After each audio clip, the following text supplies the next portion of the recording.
જય ગિરનારી મિત્રો મિત્રો આજે સૌથી વધારેમાં વધારે વિકટ જો કોઈ પ્રશ્ન હોય ને તો એ છે મોટાપાનો. લોકોને ચરબી ખૂબ વધી ગઈ છે, પોતાની ફાંદ ખૂબ વધી ગઈ છે અને ઓબેસિટી જેને આપણે એમ કહીએ ને કે નરવાઈ ખૂબ વધી ગઈ છે. તો આના ઉપર ઘણા બધા લોકોએ મને પૂછપરછ કરી, ઘણા બધાએ મને દરરોજ કહેતા કે આના ઉપર એક વિડીયો બનાવો. આજે ખાસ એના ઉપર એક વિડીયો લેવો. અત્યાર સુધીનો આપણી ચેનલનો આ પહેલો વિડીયો છે મોટાપા ઉપરનો. આ એક મેં બનાવેલી એક એવી રચના છે કે જે તમને જરૂર કામ કરશે. અને હા, આની સાથે તમારે પરેજી ખાસ ધ્યાન રાખવી પડશે. રિઝલ્ટ મળશે મોટાપા ઉપર 100% મળશે, પણ સાથે તમે પરેજી રાખશો તો રિઝલ્ટ ડબલ મળશે. બરાબર. હવે આપણે ફટાફટ જોઈ લઈએ કે આમાં કઈ કઈ વસ્તુ લેવાની છે અને કેવી રીતે એનો પ્રયોગ કરવાનો છે અને શું આખી ડિટેલ્સમાં સાંભળજો, નિરાતે સાંભળજો, લખી લેજો અને પછી ઘરે બનાવવાનું છે. અને એક ચિંતા એ ન કરતા કે આ વસ્તુ ક્યાં મળશે. તમે એક જ જગ્યાએ જશો એટલે તમને આ બધી વસ્તુ ગાંધીની દુકાને ઔષધ ભંડારમાં તમને મળી જશે. કોઈ ચિંતા કરવાની જરૂર નથી. રેડી? હવે આપણે શરૂઆત કરીએ. હરડે તમારે લેવાની છે 50 ગ્રામ. હરડેનું ફળ આવે છે, એ હરડે પાવડર પણ તમે તૈયાર ત્યાંથી મળશે તો લઈ શકો. બરાબર? અથવા ઘરે બનાવો તો બેસ્ટ. આ બધી વસ્તુ જો આખી લઈ આવીને મિત્રો તમે ઘરે બનાવો ને, ખાંડીને, કૂટીને, દરીને, તો એના જેવો તો એકેય વસ્તુ રિઝલ્ટ ન આપે. બરાબર? પણ જો એ મહેનત ન કરો અને તૈયાર પાવડર લ્યો તો પણ ચાલશે. બરાબર? હરડે 50 ગ્રામ પાવડર, બહેડા એ પણ 50 ગ્રામ લેવાનું છે અને આંબળા. આ ત્રિફળા છે, તમને ખબર હશે. ત્રિફળામાં આ 3 ફળ હોય છે, હરડે, બહેડા અને આંબળા. આ ત્રણેય તમારે 50-50 ગ્રામ લેવાના છે. રેડી? હવે ત્યાંથી આગળ આપણે વધીએ. વાવડિંગ, જેને હિન્દીમાં આપણે વાય વિડંગના નામથી ઓળખીએ છીએ. આ વાવડિંગ છે ને, એ પણ તમારે લેવાની 25 ગ્રામ છે. નાના ફળ આવશે એનો પણ પાવડર કરી અને એનો ઉપયોગ કરી શકો. આનો કૃમિમાં પણ મિત્રો બહુ સારો પ્રયોગ છે. આપણે આગળ પણ એક વિડીયોમાં આપ્યું હતું વાવડિંગનો. લીંડી પીપર એ નાનું એવું ફળ આવે છે, બરાબર, સળી એવું, આ 2 ઇંચનું. અને આ લીંડી પીપરમાં 2 જાત હોય છે, નાની અને મોટી. એટલે નાની લીંડી પીપર મળે ને, છોટી પીપળ જેને કહેવાય હિન્દીમાં, છોટી પીપલ, ઈ તમારે લેવાની છે 50 ગ્રામ. રેડી? આગળ છે કુટકી, જેને કટુ, બરાબર, કડુ કહેવાય છે. કડુ કરિયાતું આપણે નામ સાંભળ્યું, એમાં કડુ પેલા જે છે ને ઈ આ કુટકી, ઈ તમારે લેવાની છે 50 ગ્રામ. પછી આવે છે સૂંઠ, ખૂબ જાણીતી વનસ્પતિ છે, 50 ગ્રામ. મરી, જેને આપણે તીખા, કાળા મરી, મરીમાં પણ 2 જાત આવે છે, સફેદ અને કાળા. એમાં આપણે કાળા મરી લેવાના છે, એ પણ લેવાના છે 50 ગ્રામ. ચિત્રક મૂળ, બરાબર, ચિત્રક નામનો એક છોડ થાય છે, એના મૂળ હોય એ ખૂબ શક્તિશાળી હોય છે, એટલે આપણે ચિત્રક મૂળ તમને ત્યાંથી મળી જશે, એ પણ તમારે લેવાના છે 50 ગ્રામ. પછી આવે છે નાગરમોથા, બરાબર. નાગરમોથા એટલે આપણે દેશી ભાષામાં જેને છૈયા કહીએ, એની નીચેનું ફળ હોય છે અંદર, બરાબર.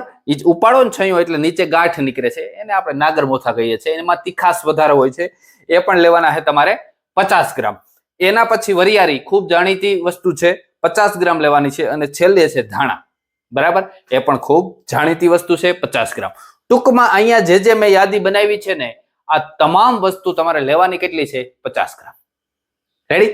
પછી આ બધાનો એકદમ ઝીણો મહીમ પાવડર કહેવાય, બરાબર, સાવ એકદમ ઝીણો પાવડર કરી એને છારી અને પછી બધું 50-50 ગ્રામ વજનમાં હોય ને એવી રીતે બધું મિક્સ કરી દેવાનું. બધું એકદમ વ્યવસ્થિત મિક્સ કરી એક કાચની બરણીમાં ભરીને મૂકી દો, તમારી દવા તૈયાર થઈ ગઈ છે. હવે આ દવાને તમારે કેવી રીતે લેવાની ને એ સૌથી અગત્યની છે. અને એથી પણ અગત્યનું છે શું ધ્યાન રાખવું. રેડી? એ પહેલા વિનંતી કરવા માંગુ છું, વિડીયો પસંદ આવે, પહેલી વાર આ સારામાં સારો વિડીયો મૂક્યો છે મોટાપા ઉપરનો, તો એક વિડીયોને લાઈક જરૂર કરજો. અને હા, પૂરેપૂરો વિડીયો જોજો, વચ્ચે ક્યાંય કટ ન કરતા, જેથી કરીને તમને આ પૂરી ડિટેલ સારી રીતે વ્યવસ્થિત મળી જાય. અને તમારા મિત્રોને જરૂર શેર કરજો. જે લોકો આનાથી પીડાતા હોય ને એને અચૂક 5 વ્યક્તિને મોકલજો મિત્રો. આ પણ એક પુણ્યનું કામ છે. અને આ દવા છે ને એ તમને ઘરે બનાવશો ને તો સારામાં સારું રિઝલ્ટ મળશે. ઓકે, હવે આગળ વધીએ. હવે આ જે પહેલી વસ્તુ કરવાની છે ને એ મેં અહીંયા લખી છે. 1 ચમચી જીરું લેવાનું છે. 1 ચમચી જીરું, 1 ગ્લાસ પાણી, મતલબ 200 ગ્રામ પાણી લખ્યું છે, એમાં નાખી અને ઢાંકીને મૂકી. ઓર્ગેનિક જીરું ગોતજો મિત્રો, કેમ કે જીરામાં પેસ્ટિસાઇડ દવા બહુ છટાતી હોય છે. ઓર્ગેનિક લોકો જે ગાય આધારિત ખેતી કરતા હોય એ જીરું આવતા હોય એ લેજો, એટલે તમને ફાયદો થશે વધારે. હવે આપણે 1 કિલો મિત્રો જીરું લઈ લઈએ તો કેટલો ટાઈમ હાલે, બરાબર. હવે આ એક ગ્લાસમાં જીરું નાખી સાંજે પલાળી મૂકી દેવાનું. રેડી? સવારે ઉઠી પહેલું કામ ચાય નથી પીવાનું. જો આ મોટાપાવાળા હવે તમારું તપશ્ચર્યા આવી, તપ કરવું પડશે, તપ તો તમારી મોટાપા ઘટશે. હવે તમે સવારે ઉઠી એક ગ્લાસ પાણીને ટોપડીમાં નાખી ગરમ કરવાનું છે. 1-2 ઉફાણા ગરમ થઈ જાય એટલે ઉતાર લેવાનું. ઉતારી થોડુંક ઠંડુ થાય એટલે એ પાણી તમારે પી લેવાનું છે. ઉઠીને પહેલું જ કામ એ કરવાનું છે. નરેણા કોઈ ખાવા પીવાનું નથી, બીજું પાણી પી લેવાનું છે. અને જે જીરું વધ્યું હતું ને એને ચાવી ચાવીને ખાઈ જવાનું છે. ઓકે? હવે આ કર્યા પછી તમારે 1 કલાક કંઈ ખાવા પીવાનું નથી. દાખલા તરીકે તમે 7 વાગે ઉઠ્યા તો 7 વાગે આપી દો, 8 વાગે લગન આ રેડી. હવે આગળનો પ્રયોગ એવો કરવાનો છે, તમે જે આ દવા બનાવી હતી ને એ દવા 8 વાગે, 7 વાગે આ પાણી પીધું તો 8 વાગે આ દવાની 1 ચમચી નોર્મલ ગરમ પાણી સાથે તમારે 1 ચમચી પી લેવાનું છે. બરાબર? આ 1 ચમચી. ઓકે, પૂરું. અને પછી તમારે કંઈ ખાવા પીવાનું નથી. જો ખાવા પીવાની ઓછું હોય છે તો જ તમારી ચરબી ઘટશે ને. 9 વાગ્યા સુધી આમ નામ રહ્યા. શિરામણ તમારે 10 વાગ્યા પછી કરવાનું. બપોરાનું શિરામણ જેમ ગણો એ. બરાબર? અથવા તો તમે શિરામણ ન કરો ને ડાયરેક્ટ બપોરા કરો તોય વાંધો નહીં. બપોરા કરીએ ને ત્યારે એ ધ્યાન રાખવાનું છે કે આપણે 1 ભાગમાં ઘન, મતલબ કે આપણે 2 ભાગ ખાલી રાખવાના છે. અડધું જ ખાવાનું છે. બરાબર? અડધું તમારું જે અડધી જે પેટ છે ને એને પેટના 4 ભાગ કર્યા હોય ને, 1 ભાગમાં ઘન મતલબ રોટલી શાક દાળ ભાત, 1 ભાગમાં લિક્વિડ છાશ અને 2 ભાગ ખાલી રહેવા દેવાના. ઓકે? આ બપોરનું. સાંજે પણ આવી જ રીતે. ટૂંકમાં ખોરાકમાં કંટ્રોલ જોશે. હાવ દવા ઉપર ક્યાંય કંઈ કામ થતું નથી મિત્રો દુનિયામાં. ખોરાક કંટ્રોલ અને સાથે દવા હોય ને તો જ વજન ઘટે છે, એ ફાઇનલ છે. એટલે તમારે ખોરાકમાં થોડો કંટ્રોલ રાખવાનો.